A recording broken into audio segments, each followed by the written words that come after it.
साहस, इस शब्द का उच्चारण मात्र ही हमारे हृदय में उत्साह भरने के लिए काफ़ी है।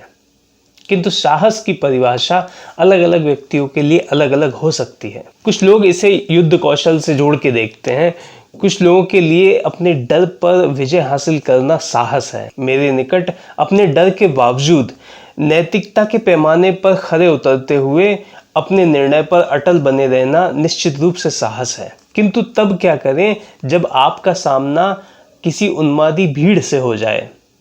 ऐसे समय में बौद्धिकता से भरी हुई ये सारी परिभाषाएं धुंधली दिखाई देने लगती हैं। कौन कह सकता है कि ऐसे समय में क्या किया जाना उचित होगा? बल्कि शंका तो ये है कि ऐसी परिस्थिति में क्या आप कुछ कर पाने की स्थिति में होंगे? सच है, वो दृश्य कितना भयावह होगा जब सैकड़ों लोगों की भीड़ किसी के प्राणों की प्यासी बन जाएगी। और गांधी जी के जीवन में एक वक्त ऐसा भी आया था जब हजारों लोगों की भीड़ ने गांधी जी को चारों ओर से घेर लिया था और हर कोई उन्हें सबक सिखाना चाहता था। और आज जिस प्रसंग का विवरण मैं करने जा रहा हूँ उसमें साहस का पुट है या नहीं, इसका फैसला तो आप स्वयं कीजिएगा। किंतु इसे सुनने के बाद आपको ये अनुमान अवश्य हो जाएगा कि जिस व्यक्ति को भारतीय समाज में राजनीतिक चेतना का अवतार समझा जाता है और जो विश्व पटल पर नैतिकता एवं मानवीयता के नए आयाम स्थापित करके गया है, वो अपने जीवन में किन परिस्थितियों से होकर गुजरा था। नमस्कार दोस्तों, मेरा नाम है जितेंद्र नामदेव और आज बात करेंगे गांधी जी के जीवन से जुड़े एक ऐसे प्रसंग की जहां गांधी जी पर प्राणों का संकट आन पड़ा था। रोंगटे खड़े कर देने वाला ये विवरण हमें बताता है कि ऐसी परिस्थिति में कैसे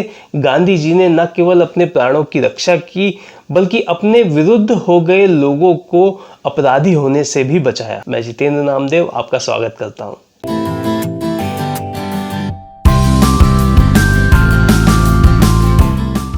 बात सन 1897 की है, जब गांधी जी साउथ अफ्रीका में रहा करते थे। यहाँ रहते हुए उन्हें 4 साल हो गए थे कि किसी काम से उन्हें भारत आना पड़ा। भारत में रहते हुए उन्होंने बम्बई एवं पूना में कई सभाएं की एवं सर फिरोज शाह के सानिध्य में रहकर उन्होंने भाषण का कौशल एवं उसके प्रिंटेड फॉर्म में उपलब्ध होने की महत्वता को समझा। फिर जब गांधी जी वापस साउथ अफ्रीका लौटे तो उन्हें पता चला कि यहाँ के गोरों ने उनके खिलाफ मोर्चा खोल दिया है और वे सभी गांधी जी के उल्टे पांव भारत वापस लौट जाने की मांग कर रहे हैं। दरअसल वहाँ ये अफवाह फैल गई थी कि भारत में रहते हुए गांधी जी ने दक्षिण अफ्रीका की अंग्रेज सरकार को बदनाम किया है एवं अतिशयोक्ति का प्रयोग करते हुए अंग्रेजों को क्रूर एवं दुष्ट साबित करने का प्रयास किया है। वहाँ के बहुसंख्यक अंग्रेज गांधी जी के खिलाफ सभाएं कर रहे थे और कई दिनों तक गांधी जी के जहाज को बंदरगाह पर उतरने की अनुमति ही नहीं मिली और लगभग रोज जहाज के अधिकारियों को धमकी भरे पत्र मिला करते थे जिनमें गांधी जी के चुपचाप वापस भारत लौट जाने की हिदायतें होती थी एवं ऐसा ना करने पर गंभीर परिणाम भुगतने की धमकियां हुआ करती थी। लेकिन गांधी जी जो इस बार अपने परिवार के साथ दक्षिण अफ्रीका आए हुए थे, किसी सूरत वापस लौटने को तैयार न थे और उन्हें यह विश्वास था कि यहाँ जो स्थिति निर्मित हुई है वह केवल एक अफवाह के कारण है। जैसे ही ये अफवाह दूर होगी वैसे ही सब कुछ सामान्य हो जाएगा। और अंततः जब गांधी जी के जहाज को बंदरगाह पर उतरने की अनुमति मिली तब गांधी जी लिखते हैं, जहाज को उतरने की मंजूरी के साथ ही अंग्रेज राजदूत का संदेशा भी कप्तान के नाम आया। इसमें यह कहलाया गया था कि गांधी एवं उनके परिवार को रात को उतारिएगा। उनके विरुद्ध गोरे बहुत उत्तेजित हो गए हैं एवं उनके प्राण संकट में हैं। लेकिन इस संदेश के आधे घंटे बाद ही जहाज के एजेंट के वकील मिस्टर लाटन मेरे पास आए और कहने लगे कि यदि आपको प्राणों का भय ना हो तो मैं चाहता हूं कि श्रीमती गांधी एवं बच्चे गाड़ी में रुस्तम जी सेठ के घर पहुंचे एवं आप और मैं आम रास्ते से पैदल चलें। मुझे यह बिल्कुल अच्छा नहीं लगता कि आप अंधेरा होने पर चोरों की तरह शहर में दाखिल हो। मेरा ये ख्याल है कि आपका बाल भी बांका ना होगा। अब तो सब सामान्य है, गोरे सब तितर बितर हो गए हैं, पर कुछ भी क्यों ना हो, मेरी ये राय है कि आपको छिपे तौर पर शहर में कभी भी ना जाना चाहिए। मैं सहमत हो गया।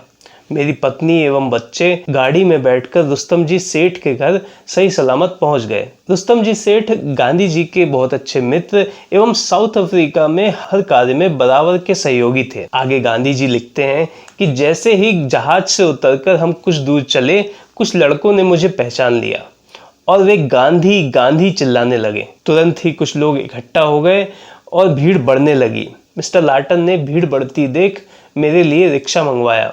मैं उसमें बैठने लगा, पर लड़के मुझे कैसे उसमें बैठने देते। उन्होंने रिक्शे वाले को धमकाया और वह भाग खड़ा हुआ। हमने आगे बढ़ने की कोशिश की, पर भीड़ भी बढ़ती गई।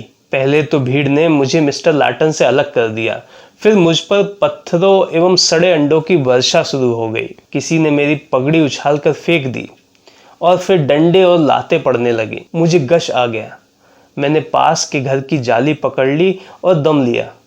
वहां खड़े रहना संभव ही न था। लोग फिर मुझ पर आ चढ़े और थप्पड़ों और घूसों की बरसात शुरू हो गई। इतने में पुलिस सुपरिटेंडेंट की पत्नी मिसेस अलेक्जेंडर, जो मुझसे परिचित थी और वहां से गुजर रही थी, मुझे देखते ही बचाने को दौड़ी और मेरे और भीड़ के बीच दीवार की तरह खड़ी हो गई। और इस बहादुर महिला ने धूप ना होते हुए भी अपनी छतरी मुझ पर खोल दी। यह देख भीड़ अचानक रुक गई। अब यदि मुझ तक पहुंचना हो तो मिसेस अलेक्जेंडर से होकर ही पहुंचा जा सकता था। इसी बीच मुझे इस तरह पिटता देख एक भारतीय नौजवान पुलिस थाने की ओर दौड़ गया। पुलिस सुपरिटेंडेंट ने एक टुकड़ी मुझे बचा लेने के लिए भेजी। उसने मुझे इस हिंसक हो चुकी भीड़ से जैसे तैसे बचाया और मैं पुलिस थाने पहुंचा। पुलिस सुपरिटेंडेंट ने मुझे थाने में आश्रय लेने की सलाह दी। गांधी जी यहाँ लिखते हैं कि पर मैंने इनकार कर दिया और कहा कि जब लोगों को अपनी भूल का एहसास होगा तो वे स्वयं ही शांत हो जाएंगे। मुझे उनकी न्याय बुद्धि पर विश्वास है। ऐसे नाजुक समय पर गांधी जी का ये निर्णय उनकी बुद्धिमानी थी या उनकी मूर्खता या लोगों के प्रति उनका प्रेम एवं विश्वास, ये कह पाना तो कठिन है। किंतु घटनाक्रम अब जो मोड़ लेने जा रहा था वह गांधी जी के पक्ष में बिल्कुल नहीं था। वे आगे लिखते हैं, पुलिस दस्ते के साथ मैं सही सलामत पारसी रुस्तम जी के घर पहुंचा। मेरे पूरे शरीर पर चोटों एवं खरोचों के निशान थे। एक जगह से खून भी निकल रहा था। भाग्य से डॉक्टर वही मौजूद था। उसने मेरी मरहम पट्टी की। यूं घर के अंदर तो सब कुछ शांत ही था, पर जैसे जैसे शाम ढलने लगी बाहर लोगों का शोर बढ़ने लगा और अंधेरा होते होते बाहर हजारों लोग इकट्ठे हो गए। वे तीखी आवाज में शोर कर रहे थे और बार बार गांधी को हमें सौंप दो के नारे लगा रहे थे, जिसे सुनकर अंदर बैठे सभी लोग भयभीत हो रहे थे। उसी समय पुलिस सुपरिटेंडेंट मिस्टर अलेक्जेंडर वहां पहुंचे। भीड़ काफी उत्तेजित थी। बल का प्रयोग करना समझदारी न होती। वे कभी भीड़ को फुसलाते तो कभी हंसी मजाक करने लगते, पर वे चिंता मुक्त कतई न थे। यहाँ इस बात का उल्लेख करना उचित ही है कि यद्यपि गांधी जी साउथ अफ्रीका में अंग्रेज सरकार के सबसे बड़े विरोधी थे, किंतु फिर भी उन्होंने कभी भी अंग्रेज सरकार के खिलाफ कोई अनैतिक कार्य नहीं किया था और न ही कभी अंग्रेज सरकार को उकसाया था, बल्कि कई मौकों पर तो शांति स्थापित करने में उन्होंने अंग्रेज सरकार की मदद ही की थी। इन्हीं सबसे गांधी जी की प्रतिष्ठा वहां बढ़ गई थी और यही कारण था कि अंग्रेज राजनीतिज्ञों के साथ ही सभी अंग्रेज अधिकारी भी गांधी जी का सम्मान करते थे। आगे गांधी जी लिखते हैं, पुलिस सुपरिटेंडेंट ने मुझे यह संदेशा भिजवाया, यदि आप अपने मित्र की मकान एवं संपत्ति और अपने पत्नी एवं बच्चों को बचाना चाहते हैं तो जिस तरह मैं कहूँ उस तरह आपको इस घर से छिपे तौर पर निकलना होगा। एक ही दिन में एक दूसरे के विरुद्ध